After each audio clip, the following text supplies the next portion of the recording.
السلام علیکم سامعین کرام، میں ہوں سید ذیشان حیدر جی۔ سامعین، آج ہم دو چیزوں کے بارے میں بات کریں گے جو شاید سرخیاں بھی رہیں، آج ہیڈ لائنز رہیں نیوز پیپر کی اور ہمارے نیوز چینلز کی۔ ایک بات کرونا کی ہی چل رہی ہے جی۔ کرونا نے اس وقت ہر طرف تباہی پھیلائی ہوئی ہے اور ملک پورا مفلوج ہو کر رہ گیا ہے۔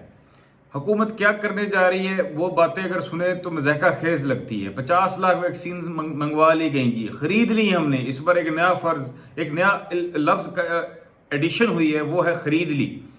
کتنے کی خریدی گئی، کتنی اماؤنٹ پے گئی، کوئی خبر نہیں، کوئی تفصیلات نہیں۔ لیکن یہ تو چلے اچھی بات ہے کہ خرید لی گئی۔ اب یہ بعد میں پتہ چلے گا جی کتنے کی آئی اور وہ کہاں ڈسٹریبیوٹ ہوئی، اس پہ نظر رکھنے کی ضرورت ہے۔ لیکن اب خود سوچئے کہ 22 کروڑ عوام کے ملک کے اندر 50 لاکھ ویکسین خریدی گئیں، کیا وہ پہنچ گئیں؟ اس کے بارے میں بھی کوئی پتہ نہیں۔ پہنچیں گی یہ کہا جا رہا ہے۔ اور ان کا کیا پلان ہے کہ ڈیلی کتنے لوگ پاکستان پورے میں ویکسینیٹ ہوں گے، کوئی خبر نہیں، کوئی بات نہیں۔ صرف اگر اتنی بڑی ٹیمیں NCOC بیٹھ کر باتیں کرتے، نہ جانے یہ کیا لوگ پلاننگ کرتے ہیں۔ ان کا کام ہے پلاننگ، یہ نہیں کرنا کہ یار بند کر دو، یہ تو آسان کام ہے جی، فلانی چیز بند کر دو، سب پاکستان بند کر دو۔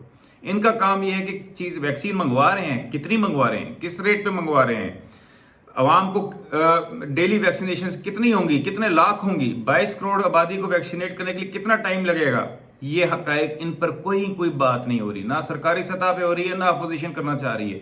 ممکنہ محسوس ایسے ہوتا ہے کہ دونوں پارٹیاں عوام کی جان و مال اور یہ جو اس وقت قہر نازل ہے کرونا کی شکل میں، اس سے بالکل بیگانہ ہے، ان کا کوئی تعلق نہیں ہے عوام کے ساتھ۔ تو ناظرین، اس وقت ہمیں یہ سوالات اٹھانے چاہیے۔ ہمیں جو ہمارے اہل دانش ہیں، ہمارے میڈیا پر بیٹھے ہوئے لوگ ہیں، ان کا کام ہے کہ وہ آپ اپنی آواز اٹھائیں اور پوچھیں، سوال کریں۔ یہ سوال ہے اس وقت، صرف ایک سوال ہونا چاہیے کہ کتنی ویکسین آ رہی ہے، کتنی ڈیلی لگے گی، اور یہ ابھی تک کتنی لگ چکی ہے۔ یہ فگرز ڈیلی بیس پہ۔ اس وقت عوام کو ڈپریشن کی ضرورت نہیں ہے کہ آج اتنے لوگ ہلاک ہو گئے، اتنے نئے مریض آ گئے۔ اور بھائی آپ، یہ ٹھیک ہے، یہ آپ لوگوں کو جو ہے اس خطرے سے مطلع کرنا چاہتے ہیں، لوگوں کو ہوشیار کرنا چاہتے ہیں، لیکن ساتھ میں آپ ہوپ بھی دیں، آپ لاہ عمل بھی دیں۔ آپ حکومت ہیں، آپ بتائیں کس طریقے سے آپ اس ویکسین کو منگوائیں گے، اس کرونا کا کس طرح سے مقابلہ کریں گے۔ دکانیں بند کرا کر، سکولز بند کرا کر، یونیورسٹیز بند کرا کر آپ کریں گے؟ یہ تو مضحکہ خیز بات ہے، اس میں اس کا کوئی کام نہیں۔ پھر تھوڑا سا میرا اپنا ایک تھیسس ہے، ناظرین کرام میں آپ سے شیئر کرنا چاہتا ہوں۔ دیکھیں، جو کرونا ہے اس کے پھیلنے کی ایک بڑا ذریعہ جو ہے وہ جو ہے چھینکیں ہیں، سنیزنگ۔ جب انسان چھینکتا ہے تو اس کے ڈراپلٹس جب دوسرے انسان تک پہنچتے ہیں تو اس سے وہ ٹرانسفر ہوتا ہے۔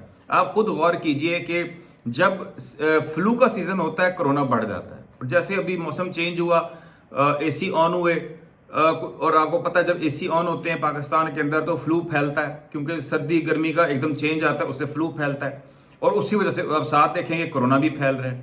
تو میری تجویز یہ ہے کہ جس طرح کرونا کی ویکسین کی جا رہی ہے اسی طرح جو ہے فلو کی ویکسین کی جائے۔ اگر فلو کو کنٹین آپ کر لیں تو آپ بہت بڑا ذریعہ جو ہے کرونا کے پھیلنے کا اس کو ریڈیوس کر سکتے ہیں، کیونکہ آپ کو فلو نہیں پھیلے گا، سنیزنگ نہیں ہوگی، چھینکیں نہیں ہوں گی، اور چھینکوں کی وجہ سے جو یہ مہلک وائرس ہے دوسرے افراد تک ٹرانسفر نہیں ہو پائے گا۔ امید ہے کہ یہ میرا میسج جو ہے یہ جو ہے اہل اقتدار تک پہنچ سکے، اور ان لوگوں تک پہنچ سکے جو پالیسیز بناتے ہیں، اور دیگر اور ذرائع ابلاغ پہ بیٹھے ہوئے جو دوست ہیں ان تک یہ میسج پہنچے تو وہ اس کو آگے اسی طرح ریپروڈیوس کرے، تاکہ جو ہے ہم، کیونکہ اب یہ سوچنے کی یہ بات ہے کہ جو فلو کی ویکسین ہے یہ دستیاب ہے، یہ عام دستیاب ہے، اس کو زیادہ سے زیادہ استعمال کرنا چاہیے تاکہ آپ فلو سے بچے رہیں۔ اور اگر آپ فلو سے بچ جائیں گے تو اگر خدا نخواستہ آپ کیری کر رہے ہیں کسی بھی سٹیج کے اندر کرونا، تو آپ آگے ٹرانسفر نہیں کریں گے، آپ کی فیملی بھی اس سے بچ سکتی ہے، اور آپ کے باقی جو شہری ہیں اس سے محفوظ رہیں گے۔ تو یہ میری ایک تجویز تھی، ایک میرا تھیسس تھا، اور اس پہ غور طلب بات ہے۔ اور دوسری چیز جو میری ریکویسٹ یہ ہے، اور جو مجھے حیرانگی بھی ہوتی ہے، ہمیشہ سے میں دیکھتا آیا ہوں کہ کچھ بھی معاملہ ہوتا ہے فوج طلب کر لے گی۔ ابھی بھی کہا جا رہا ہے کہ جی فوج کو بلایا جائے گا، وہ عوام کو جو ہے ماسک پہنائے گی۔ حیران کن بات ہے جی۔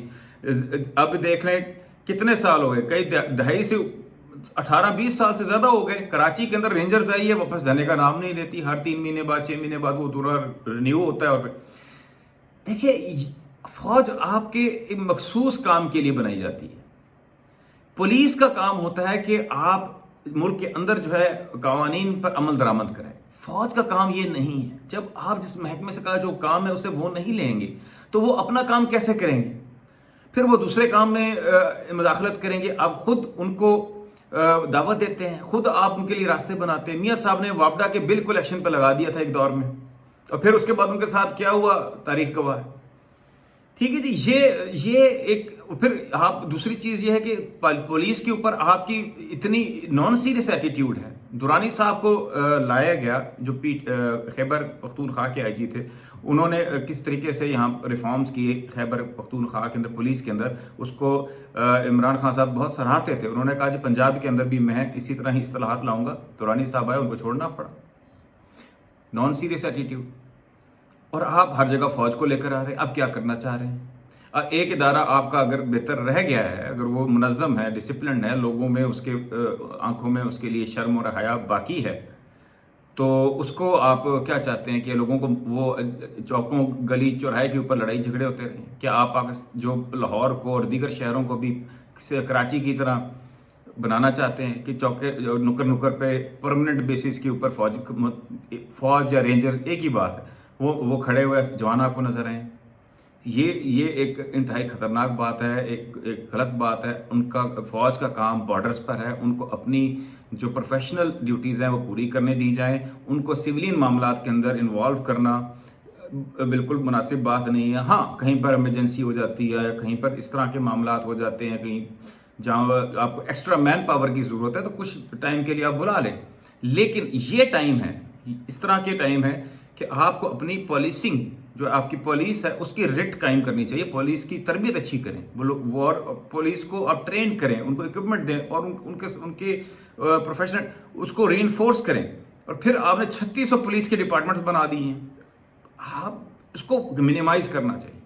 ایلیٹ فورس آپ نے بنائی تھی, وہ پروٹوکول ڈیوٹی پہ لگائی ہوئی ہے آپ نے.